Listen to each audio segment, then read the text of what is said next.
नमस्कार दोस्तों, आज मैं लेकर के आया हूं क्लास 7th के बच्चों के लिए मैथ्स के बहुत इंपॉर्टेंट क्वेश्चन एंड आंसर्स।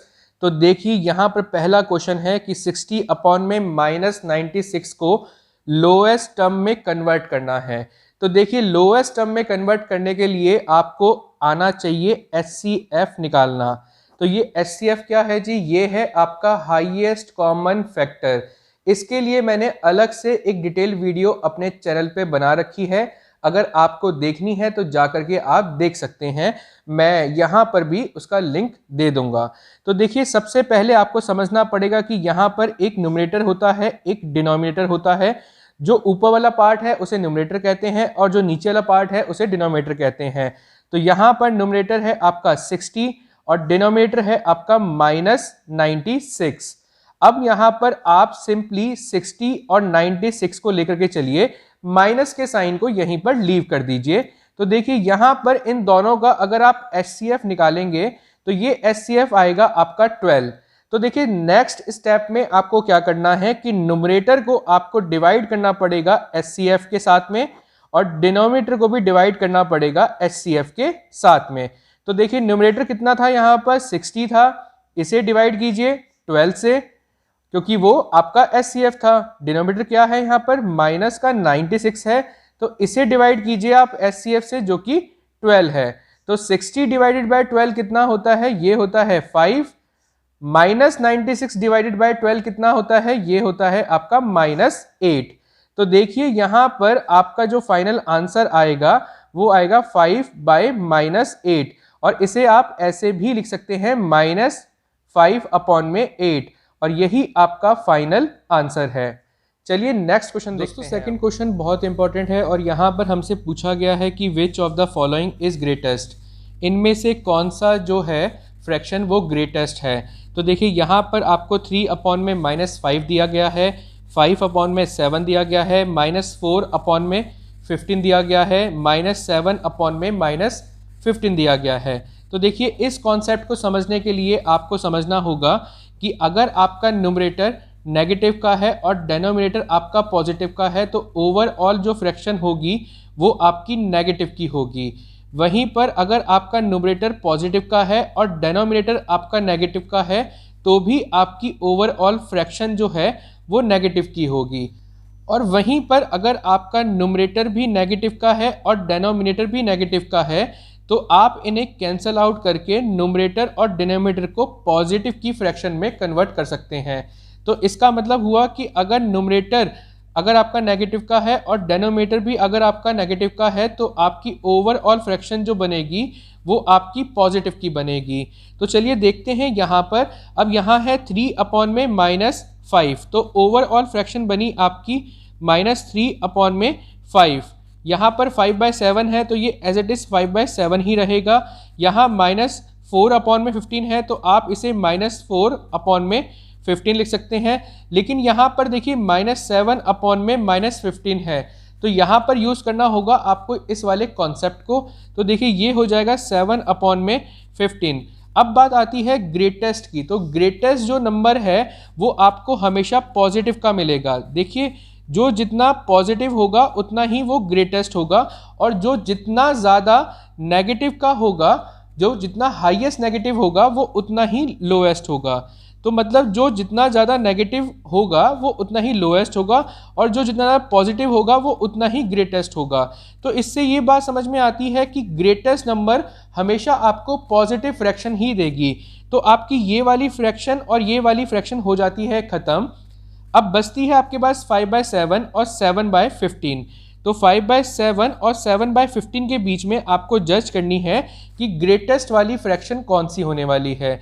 तो देखिए इसके लिए आपको यूज़ करना पड़ेगा कॉन्सेप्ट डिनोमिनेटर को इक्वेट करने का। तो आपने डिनोमिनेटर इक्वेट करे तो देखिए यहाँ पर क्या हो जाएगा, 5/7 है और ये 7/15 है। तो देखिए यहाँ पर आपको 15 से मल्टीप्लाई करना पड़ेगा। जब आपने डिनोमिनेटर को 15 से मल्टीप्लाई किया है तो न्यूमरेटर को भी आपको 15 से ही मल्टीप्लाई करना पड़ेगा। और यहाँ देखिए यहाँ पर क्या है, 7 अपॉन में 15 है। तो देखिए यहाँ पर डिनोमिनेटर को इक्वेट करना है तो यहाँ पर भी आपको 7 से मल्टीप्लाई करना पड़ेगा। जब आपने डिनोमिनेटर को 7 से मल्टीप्लाई किया है तो आपको नुमरेटर को भी 7 से ही मल्टीप्लाई करना पड़ेगा। तो देखिए यहाँ पर जो आपका 15 5 होता है वो होता है 75, 15 7 जो होता है वो होता है 105। अब यहाँ पर 7 7 जो होता है वो होता है आपका 49 और 15 7 होता है आपका 105। तो देखिए यहाँ पर अब आपको ध्यान रखना है कि जब आपने डेनोमिनेटर इक्वेट कर दिए हैं उसके बाद आपको चेक करना है नुमरेटर को। तो जो जितना ज़्यादा हाई होगा वो उतना ही ज़्यादा ग्रेटेस्ट आपको क्या देगा, फ्रैक्शन देगा।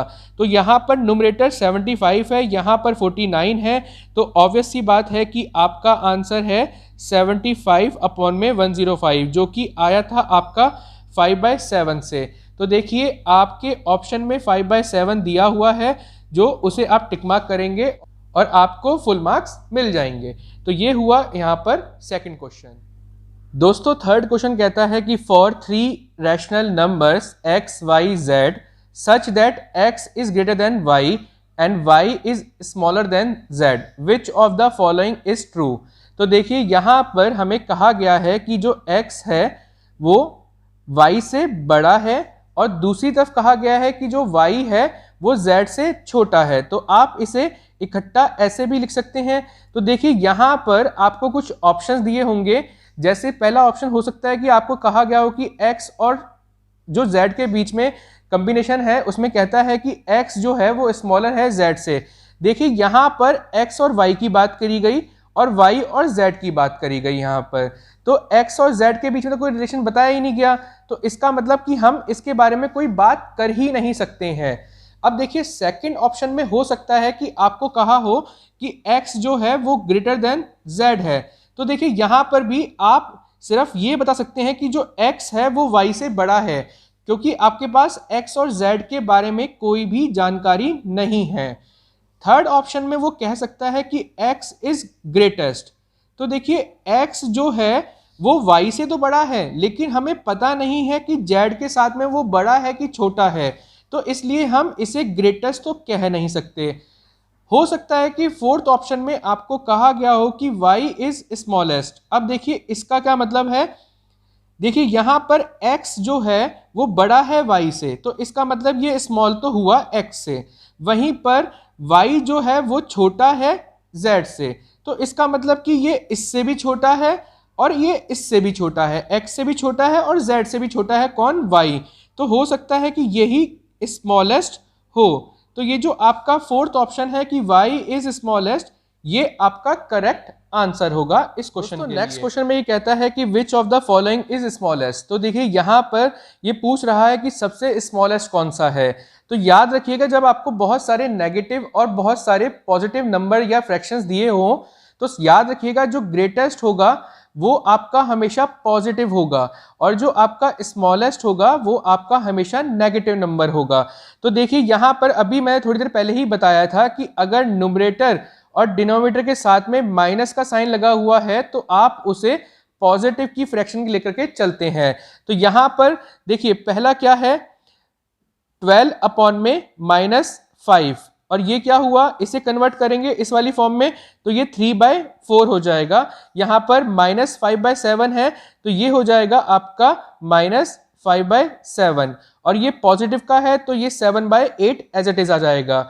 अब देखिए आपको स्मॉलेस्ट ढूंढना है तो स्मॉलेस्ट जो होगा वो आपका हमेशा नेगेटिव वाला होगा, तो इसका मतलब कि ये भी नहीं हो सकता और ये भी नहीं हो सकता, इन दोनों को ही आप निकाल दीजिए। अब बात सिर्फ आपको करनी है 12 अपॉन में -5 की और -5 अपॉन में 7 की।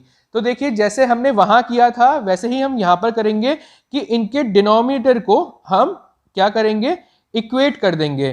तो देखिए यहां पर इक्वेट करने पर आपको दिख रहा होगा कि ये 12 अपॉन में -5 है और ये 7 है यहाँ पर। तो यहाँ पर इनके डिनोमिनेटर को इक्वेट करने के लिए इसको तो आपको 7 से मल्टीप्लाई करना पड़ेगा, और इसे जब आपने नीचे 7 से मल्टीप्लाई किया है तो ऊपर भी आपको 7 से ही मल्टीप्लाई करना पड़ेगा। देखिए यहाँ पर -5 है और यहाँ पर 7 है अपॉन में, तो देखिए यहाँ पर आपको इक्वेट करना है इनके डिनोमिनेटर को, तो यहाँ पर भी आपको इससे 5 से मल्टीप्लाई करना पड़ेगा। जब आपने डिनोमिनेटर को 5 से मल्टीप्लाई किया है तो आपको न्यूमरेटर को भी 5 से मल्टीप्लाई करना पड़ेगा। तो देखिए 12 7 जा कितना हुआ 84 हुआ, अपॉन में ये माइनस का 35 हुआ, यहां देखिए ये माइनस का 25 अपॉन में 35 हुआ।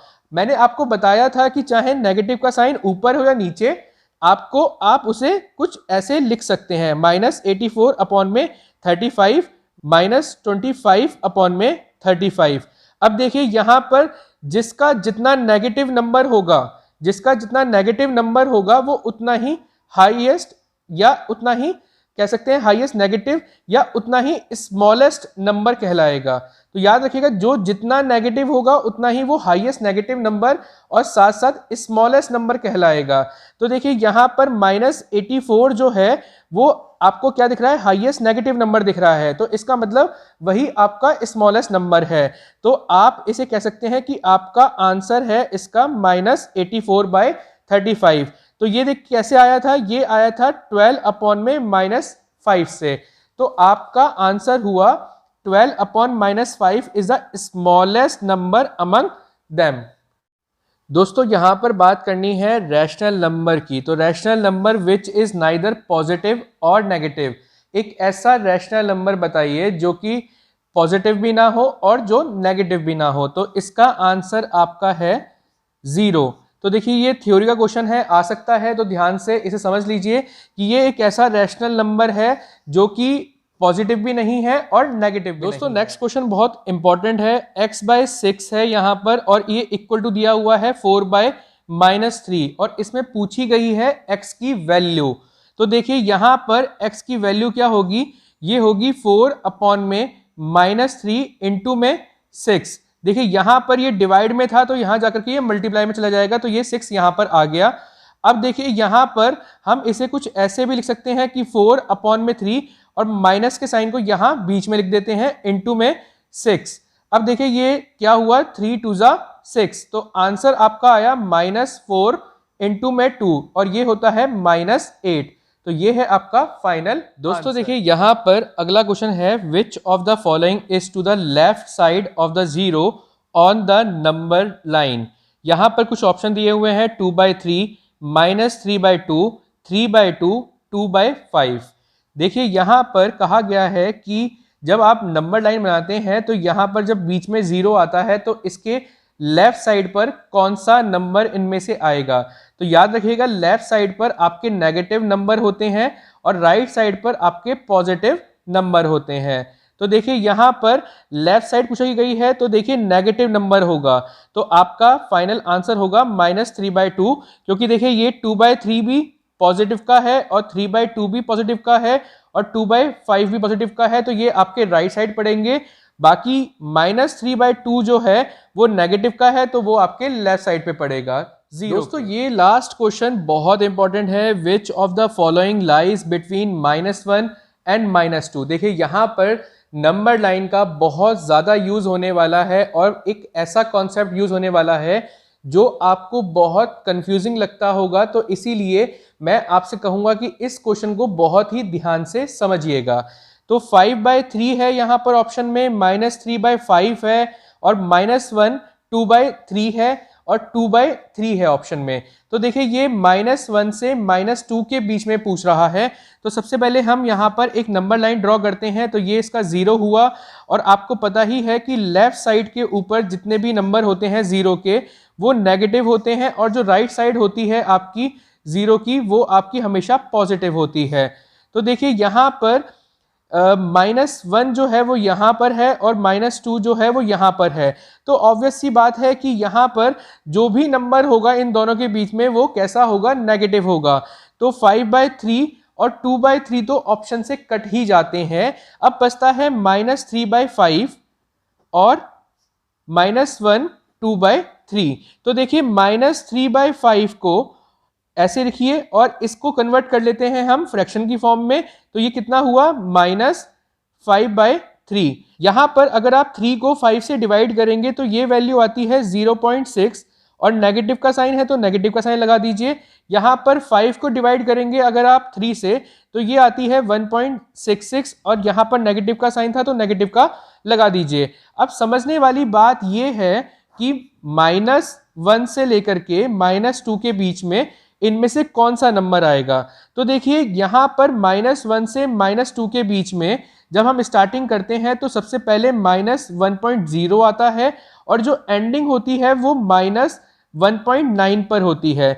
तो देखिए 0.6 जो है ये आपको यहाँ पर नहीं मिलेगा, ये आपको कहीं यहाँ पर मिलेगा, 0 से -1 के बीच में मिलेगा। तो ये तो हुआ क्रॉस, यहां पर माइनस का 1.66 है, तो इसका मतलब कि यही नंबर आपको इस -1 से -2 के बीच में मिलने वाला है। तो इसका करेक्ट ऑप्शन है आपका -1 2/3। तो इसका करेक्ट आंसर आपको टिक कर देना है -1 2/3, जो कि आपका -1 से -2 के बीच में लाई करेगा। होप सो दोस्तों आपको ये जो वीडियो है बहुत ज़्यादा नॉलेजेबल लगी होगी और आपकी बहुत हेल्प हुई होगी इस वीडियो से। तो प्लीज़ चैनल को सब्सक्राइब कर दीजिएगा और इस वीडियो को लाइक कर दीजिएगा और अपने दोस्तों के साथ में ज़रूर शेयर कर दीजिएगा। Thank you.